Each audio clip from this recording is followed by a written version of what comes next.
What if I told you that democracy, the system we've been taught to worship as the pinnacle of human political evolution, is actually killing itself? And what if I told you that you're watching it happen in real time, every single day, but you've been trained not to see it? Here's a statistic that should terrify you. According to recent studies, over 70% of Americans can't name their own congressman, yet these same people will passionately argue about complex federal policies they can't define. We've created a system where ignorance carries the same weight as expertise, where feelings matter more than facts, and where the loudest, most emotional voices drown out anyone trying to have a rational conversation. You know that gnawing feeling you get when you watch the news? That sense that something is fundamentally broken, that we're stuck in some kind of endless loop of outrage and dysfunction? That's not paranoia, that's your brain recognizing patterns that most people are too afraid to acknowledge. The ancient Greeks saw this coming. The Romans lived through it, and now it's our turn. But here's why this video is different from every other doom and gloom analysis you've heard. I'm not just going to show you the problem. I'm going to show you exactly how it works, why it's accelerating, and most importantly, what you can actually do about it. Because understanding the disease is the first step toward finding the cure. Over the next several minutes, I'm going to walk you through the psychological mechanisms that turn reasonable people into mobs, the historical patterns that show us where this leads, and the warning signs that are flashing red all around us right now. But I'm also going to give you something most people won't. A roadmap for how individuals like you can actually push back against this democratic decay, starting today. If this resonates with you, if you're tired of surface-level political theater and ready for some real analysis, hit that like button right now, subscribe to the channel, and ring that notification bell. Because this is exactly the kind of deep, uncomfortable conversation that algorithms try to bury, and the only way content like this reaches people who need to hear it is if you actively support it. And please, watch this entire video before you comment or share. What I'm about to show you builds on itself, and the full picture only emerges when you see all the pieces together.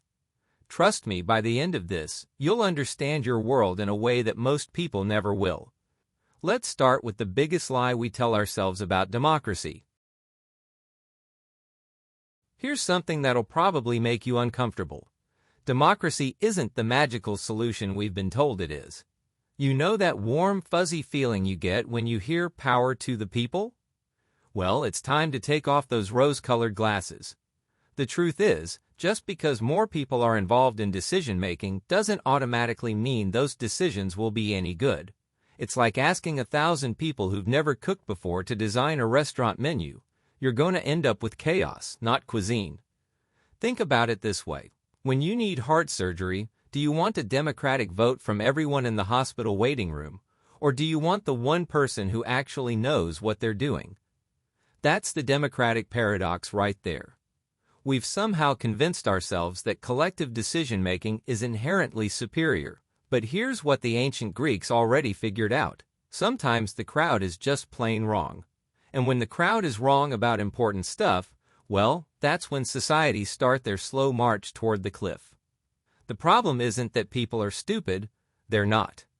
The problem is that democracy assumes everyone's opinion carries equal weight, regardless of their knowledge, experience, or investment in the outcome. It's like giving everyone in a physics class the same grade, whether they understood quantum mechanics or spent the semester doodling in their notebook. You wouldn't run a business this way, you wouldn't run a family this way, but somehow we think it's the perfect way to run entire nations. What's really fascinating is how this democratic illusion creates its own momentum. The more we celebrate having a voice, the less we seem to care about whether that voice is saying anything worth hearing. We've confused participation with competence, and that confusion is at the heart of why democratic societies often make decisions that would make a fortune cookie writer cringe. But here's where it gets really interesting, and this is something most people never consider. Now let's talk about something that'll really get under your skin. Ignorance isn't just bliss anymore, it's become a political weapon. Plato saw this coming over 2,000 years ago when he warned about the dangers of letting the unqualified make decisions for everyone. You see, in a healthy democracy, people are supposed to make informed decisions. But what happens when the majority of people can't tell you who their congressman is, don't know how their government works, and get their news from memes? You get what philosophers have been warning about for centuries: the tyranny of the uninformed masses. Here's a little experiment for you. Next time you're at a dinner party or family gathering, ask people to explain how the Electoral College works, or what the difference is between monetary and fiscal policy. Watch their eyes glaze over faster than donuts at a police convention. These same people will have passionate opinions about complex economic policies they can't define and foreign policy decisions in countries they can't find on a map. It's like watching someone argue about quantum physics when they failed high school chemistry. The scary part isn't that people don't know things. We can't all be experts on everything. The scary part is that we've created a system where uninformed opinions carry the same weight as informed ones, and nobody seems to think this is a problem. It's as if we decided that in a courtroom, the judge's opinion should count exactly the same as that guy who wandered in from the street and has strong feelings about justice, but has never read a law book in his life. What makes this even more dangerous is that ignorance isn't random. It's often deliberate. Politicians figured out long ago that an uninformed electorate is easier to manipulate than an educated one. Why engage in complex policy debates when you can just push emotional buttons and watch people dance? And the media? Well, they discovered that outrage sells better than understanding, so guess what gets more airtime? But the real kicker is how this ignorance spreads, and that's where things get truly scary.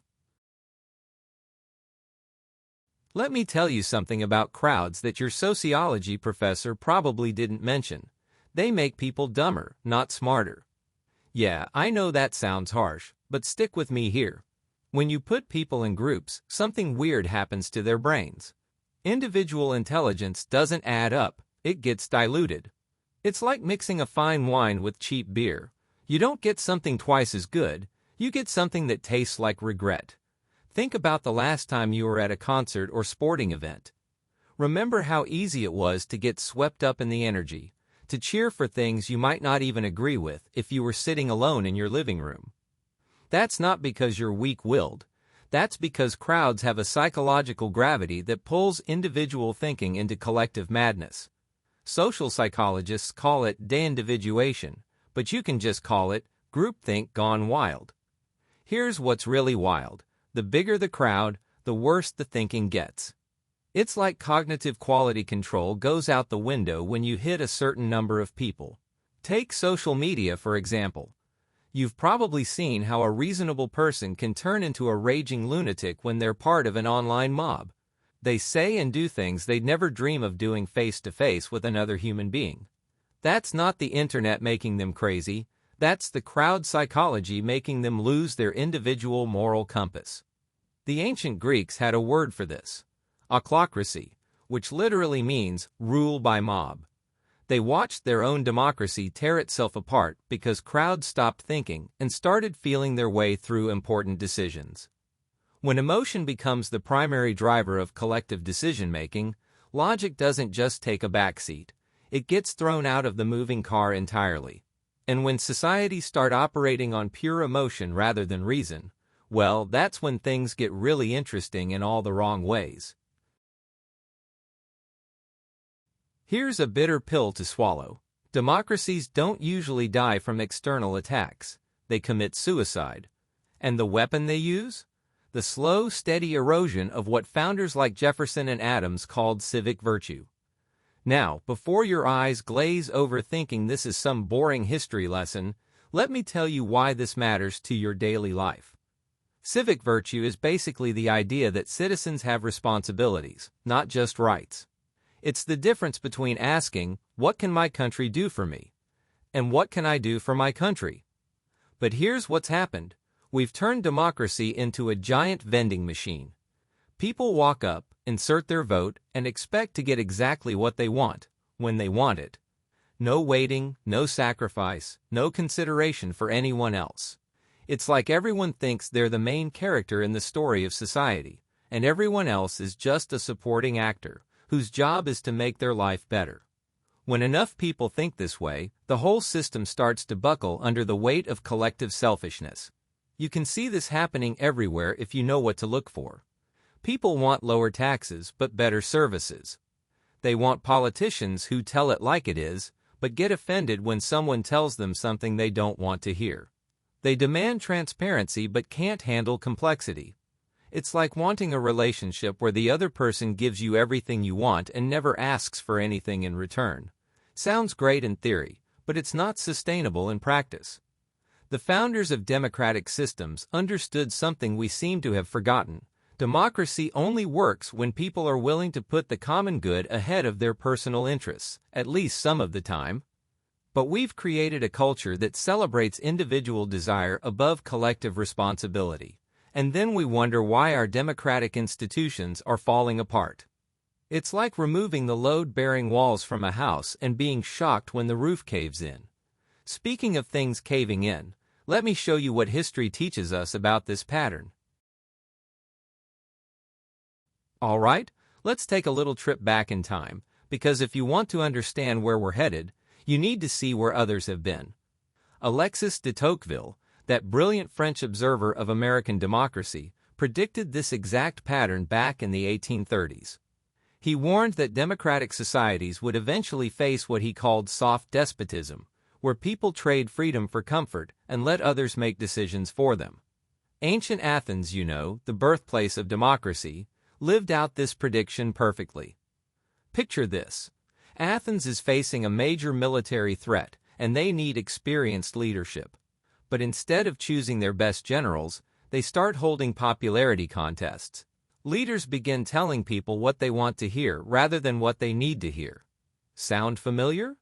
The Athenians got so caught up in their democratic process that they forgot the whole point was to make good decisions, not just inclusive ones. They ended up executing some of their best leaders, including Socrates, because the mob decided that questioning conventional wisdom was somehow dangerous to democracy. Now let's talk about Rome. The Roman Republic lasted about 500 years, which is pretty impressive when you think about it. But here's what's fascinating.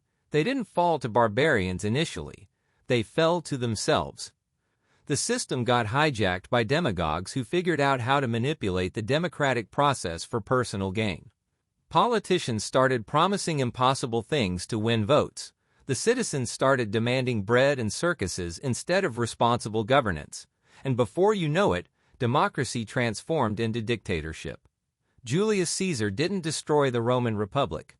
He just walked through the door that democratic decay had already opened. What's really sobering is how predictable these patterns are. First, you get economic stress that makes people desperate for easy solutions. Then politicians start promising those easy solutions, even when they know they're impossible. Citizens stop paying attention to boring stuff like policy details and start voting based on who makes them feel better. The system becomes more about entertainment than governance, and suddenly you wake up one day and realize you're not living in a democracy anymore. You're living in something else entirely. And if you think this ancient history has nothing to do with modern times, well, here's something that might make you squirm a little. We've turned politics into a feelings-based industry, and feelings make terrible policy decisions. Don't get me wrong, emotions are important. They're part of what makes us human. But when they become the primary driver of how we choose leaders and make collective decisions, we're essentially flying a plane using a mood ring as our navigation system. It might feel good, but it's probably not going to end well. Think about how political debates happen now. People don't really debate ideas anymore. They perform their emotions. It's all about who can be more outraged, more passionate, more victimized by the other side. Facts have become optional accessories to emotional performances. Someone can be completely wrong about the basic facts of an issue, but if they're angry enough about it, people will cheer them on. It's like we've decided that intensity equals correctness, which is about as logical as thinking that the loudest person in the room must be the smartest. Social media has turned this emotional politics thing into a 24/7 reality show. Every issue becomes a crisis. Every disagreement becomes a war. every policy discussion becomes a battle between good and evil. There's no room for nuance, no space for admitting you might be wrong, no tolerance for complexity. Everything has to fit into a tweet-sized moral judgment, and if you can't sum up your position with a meme, it's probably too complicated for the democratic process. We've essentially gamified politics, and the prize goes to whoever can trigger the strongest emotional response. But here's what's really dangerous about this emotional approach. It makes people easy to manipulate. When you're operating primarily on feelings, you stop asking inconvenient questions like, is this actually true? Or, will this actually work? Or, what are the long-term consequences? You just go with whatever makes you feel righteous, vindicated, or part of the winning team. And when entire societies start making decisions this way, well, that's when you start seeing the warning signs that historians write about centuries later. Okay, let's get real for a minute. You don't have to look at ancient history to see democratic decay. You can see it happening right now, in real time, if you know what warning signs to look for. And trust me, once you see these patterns, you can't unsee them. It's like someone showing you where the hidden cameras are in a reality TV show. Suddenly everything looks different, and not in a comforting way. First warning sign: when political opponents stop being seen as people you disagree with, and start being seen as enemies who need to be destroyed. Democracy requires the assumption that the other side, while wrong, is still operating in good faith. But when that breaks down, when people start believing that their political opponents are literally evil, then compromise becomes impossible, and every election becomes an existential crisis. You see this everywhere now. People who genuinely believe that if the other side wins, it's the end of civilization as we know it. Second warning sign: when institutions lose their legitimacy, not because they're performing badly, but because people don't like their decisions.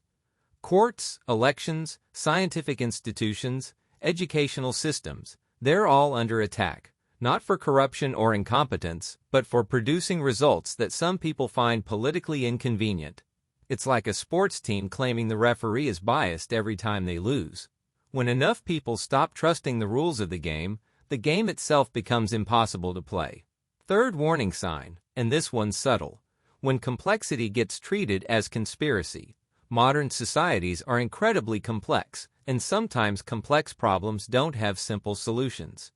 But democratic systems are being pushed toward oversimplification because complex explanations don't fit in sound bites, don't generate emotional responses, and don't give people someone to blame. So every problem gets reduced to a morality tale with clear villains and heroes, and anyone who suggests the situation might be more nuanced gets accused of being part of the problem. But here's the thing about recognizing these warning signs: awareness is only the first step. So here we are, staring into the abyss of democratic decay, and you're probably thinking, great, thanks for the existential crisis. Now what? Well, here's the thing about understanding problems. Once you really see them clearly, solutions start to become possible. But, and this is a big but, the solutions aren't going to be easy, comfortable, or popular. They require something that modern society seems allergic to: personal responsibility and long-term thinking.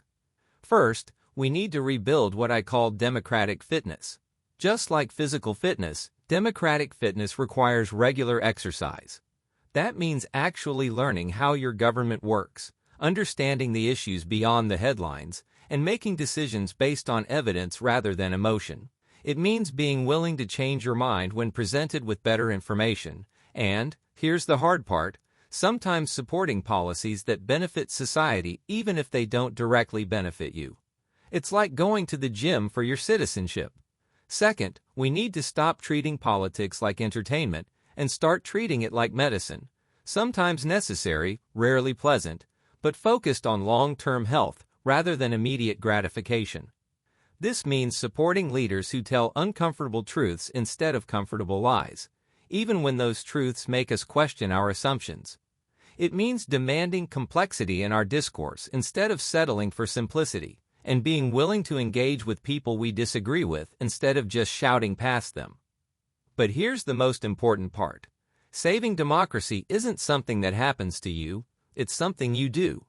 Every time you choose to think critically instead of emotionally, every time you seek out information that challenges your beliefs, every time you treat a political opponent as a human being instead of a monster, you're doing the work of democratic repair. The future of democratic society isn't in the hands of politicians or institutions, it's in your hands, in the daily choices you make about how to engage with the world around you. And that's both terrifying and empowering, because it means the power to change everything has been with you all along. So here we are, at the end of this uncomfortable journey through the reality of democratic decay. But here's the most important question. What are you going to do with this knowledge? Because you're not a passive observer in this story. You are the system. Every conversation you have, every piece of information you choose to seek out, every time you decide to think critically instead of reacting emotionally, that's you either contributing to the problem or being part of the solution. If this video opened your eyes, hit that like button right now. Subscribe to this channel for more content that challenges conventional wisdom and digs deeper than surface-level analysis. Hit that notification bell so you don't miss videos like this. Here's your homework. This week, find one issue you have strong opinions about and research the opposing viewpoint from credible sources. Have a genuine conversation with someone who voted differently than you. Practice saying, "I don't know enough about that to have an informed opinion about something." Share this video with someone who might challenge these ideas, because that's how real democratic discourse works. The future of democratic society isn't going to be determined by politicians. It's going to be determined by people like you, making daily choices about how to engage with information and treat people they disagree with. Democracy doesn't die in darkness, it dies in comfort zones. But it can be saved by people who refuse to let ignorance masquerade as opinion and who do the real work of democratic citizenship. Let me know in the comments, what's one belief you're willing to question this week? Your answer might just save democracy. And if you want to understand how these same patterns are destroying modern relationships and why most people can't form genuine connections anymore, make sure you're subscribed, because that's exactly what we're diving into next week.